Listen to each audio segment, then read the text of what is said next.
ओम नमस्ते जी, मैं अग्निदेव आर्य। आज मैं आपको दो चीज़ें बताने वाला हूँ। एक तो वो बताने वाला हूँ कि जिनको जानने के बाद व्यक्ति कभी भी ब्रह्मचर्य नाश नहीं करता, अर्थात अपने हाथ से कभी भी वो ब्रह्मचर्य नष्ट नहीं करता।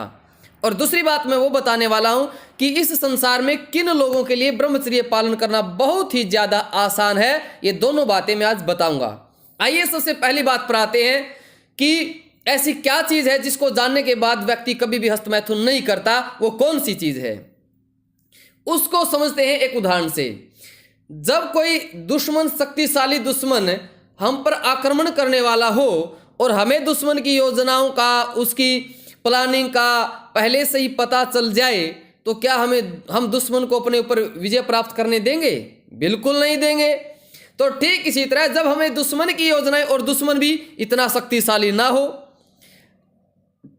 एक सामान्य सा व्यक्ति छुप करके, घात लगा करके हमारे ऊपर वार कर सकता है, हमारे ऊपर विजय प्राप्त कर सकता है, लेकिन हमें उसकी योजनाओं का पता चल जाए तो उसकी हिम्मत नहीं हमारे सामने भी आने की।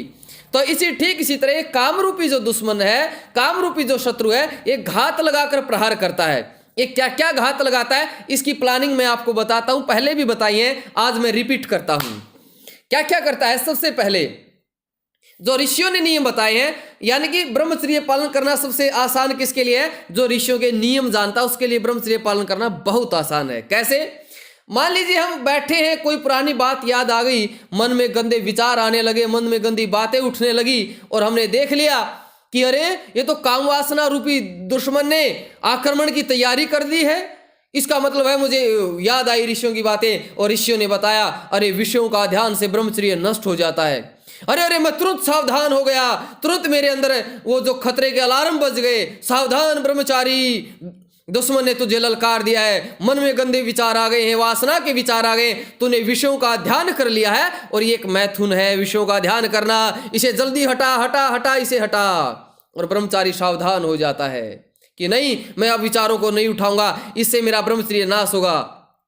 फिर आया, फिर क्या हुआ?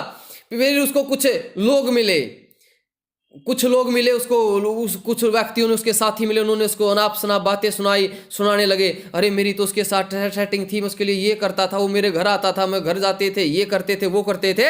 आपकी बातों को रुचि बनने लगी, लेकिन तुरंत आप सावधान हुए। जैसे ही आपकी इंद्रियों में उत्तेजना बढ़ने शुरू होने लगी, आपको तुरंत ऋषियों की बात ध्यान आ गई। रे रे रे रे, ये तो मैथुन है। कौन सा मैथुन है? ये विषयी लोगों का संग है। इसका मतलब काम वासना ने मुझे ललकार दिया है, काम वासना मेरे ऊपर आक्रमण के लिए चढ़ गई है, मैं हटाता हूं। उसे कहो लड़के को कि नहीं भाई, मैं ब्रह्मचारी, मुझे नहीं सुनी तेरी बात। ये मैथुनों में आता है, अष्ट मैथुनों में एक मैथुन है। कौन सा? विषयी लोगों का संग। मैं तेरा ध्यान नहीं, तेरे साथ तेरी बातें नहीं सुनूंगा, हटाओ हटाओ, उससे हट जाओ। फिर क्या हुआ? यदि आपको कोई सुंदर स्त्री दिखाई दी, उस पर आकर्षित हो गए, उसकी तरफ नजरें गई, और उसकी तरफ नजरें जाकर के बिल्कुल उस पर लटूपीन हो गए हो, तो फिर देखने का मन करता है। तो फिर ऋषियों की बातें याद करो, और ऋषियों की बातें याद करो। ऋषियों ने क्या कहा है? ऋषियों ने कहा दर्शन एक मैथुन है, दर्शन से आपका ब्रह्मचर्य नाश होगा। और ऋषियों की बातें याद करके, जब तक आप ऋषियों को याद नहीं करोगे, ऋषियों की बात याद नहीं करोगे, तब तक आप ब्रह्मचर्य पालन नहीं कर सकते, नहीं कर सकते, नहीं कर सकते। कदम कदम पर ऋषियों को याद करना पड़ेगा, कदम कदम पर ईश्वर को याद करना पड़ेगा। तो आपने फिर ऋषियों को याद किया कि ऋषियों ने तो अष्ट मैथुनों में एक मैथुन ये भी बताया कि दर्शन मुझे नहीं करने हैं। फिर क्या हुआ? आपके पास फोन में कोई मैसेज आया किसी लड़की का, वो आपसे बातचीत करने लगी, मैं तो आपसे बड़ी प्रभावित हूं, आप ये, और आप भी बड़े खुश हो गए, उससे चैटिंग करने लगे, चैटिंग पे चैटिंग चल पड़ी। तो क्या हो गया? ये संभाषण हो गया। तो यहां भी आपको तुरंत सावधान हो जाना है। अरे मैं क्या कर रहा हूं? कहीं ब्रह्मचर्य नाश तो नहीं हो रहा मेरा? क्या मैं ऋषियों के नियमों का पालन कर रहा हूं? फिर वही विचार उठाना है कि नहीं नहीं, ये तो ऋषियों ने मना किया है, मुझे बातचीत नहीं करनी है, मुझे चैटिंग नहीं करनी है। काम की बातचीत की, फिर उसको बंद कर देना है। तो इसके साथ संभाषण नहीं करना है।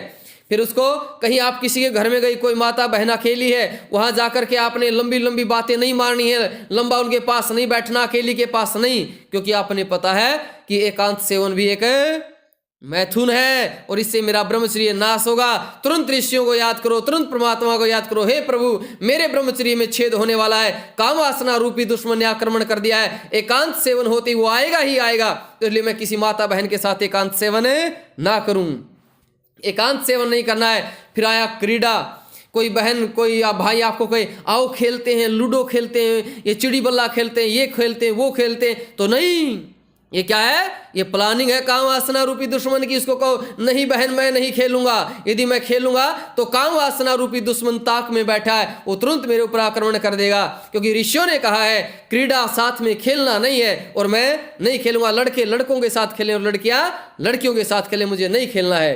तो इसलिए आपको उसके साथ नहीं खेलना है, ना दर्शन करना, ना स्पर्श करना, ना उसको किसी तरह स्पर्श हो जाए किसी के साथ तो उससे भी हटना है, अनावश्यक कोई मतलब नहीं भाई, स्पर्श भी एक मैथुन है। ना क्रीड़ा करनी है, ना उसके साथ शारीरिक संबंध बनाने। जब आप ये बातें, अर्थात मैं सारी बातों को एक बात में कहना चाहूँ, जब भी आपको ये अष्ट मैथुनों में से कोई भी मैथुन आपको होता लगे, तुरंत ऋषियों को याद करो और याद करो अपने आप को कि मैं ब्रह्मचारी हूँ, मैं संकल्प लिए हुआ हूँ, मैं ये चीज़ ना देखूंगा, ना सुनूंगा, ना करूंगा, तो इससे आप बच जाएंगे। तो पहले प्रकार के व्यक्ति, उनके लिए ब्रह्मचर्य पालन करना आसान है। किनके लिए? जो ऋषियों की बातें याद रखते हैं, जो ईश्वर को याद रखते हैं, जो ब्रह्मचर्य पालन के बारे में जानते हैं। और दूसरे व्यक्ति वो भी हो सकते हैं जो ना ब्रह्मचर्य को जानते हैं, ना ईश्वर को जानते हैं, लेकिन वो उनके पास फालतू का समय ही नहीं है, वो व्यस्त रहते हैं अपने कार्य में, उठते बैठते चलते फिरते बस अपना लक्ष्य ही रहता है। ऐसे लोग फंस जरूर सकते हैं कभी ना कभी, लेकिन इनकी भी ब्रह्मचर्य की संभावनाएं हैं कि ये ब्रह्मचर्य पालन कर सकते हैं। क्योंकि कहते भी है ना कि यदि आप सुबह उठते ही अपने लक्ष्य के प्रति उत्साहित नहीं हो, आज मुझे क्या क्या करना है, यदि आप लक्ष्य के प्रति उत्साहित नहीं हो तो आप जीवन जी नहीं रहे हो, जीवन सिर्फ काट रहे हो। तो हमें जीवन जीना है, जीवन काटना नहीं है। तो ब्रह्मचर्य का संकल्प लें। मैं मानता हूं ये वीडियो मैंने रिपीट की है, मैं इस बात को मानता हूं, लेकिन अच्छी चीजें बार बार दोहराते रहना चाहिए। एक दिन नहाने से जिस तरह शरीर का मैल दूर नहीं हो जाता, प्रतिदिन स्नान करना पड़ता है, उसी तरह अच्छे कार्य बार बार करते रहने चाहिए। और अब जो हमारी अगली वीडियो होगी, हमारी अगली वीडियो का जो विषय होगा वो होगा कि क्या पहलवान ही ब्रह्मचारी होते हैं, या क्या पहलवान ही ब्रह्मचारी होते हैं, या जो ब्रह्मचारी होते हैं वो तगड़े शरीर के होते हैं।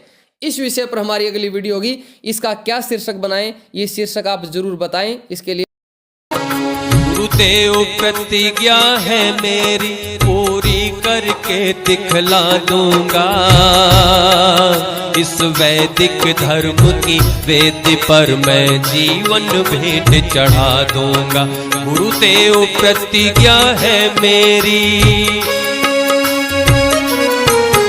गुरुदेव प्रतिज्ञा है मेरी, पूरी करके दिखला दूंगा, इस वैदिक धर्म की वेद पर मैं जीवन भेंट चढ़ा दूंगा। गुरुदेव प्रतिज्ञा है मेरी।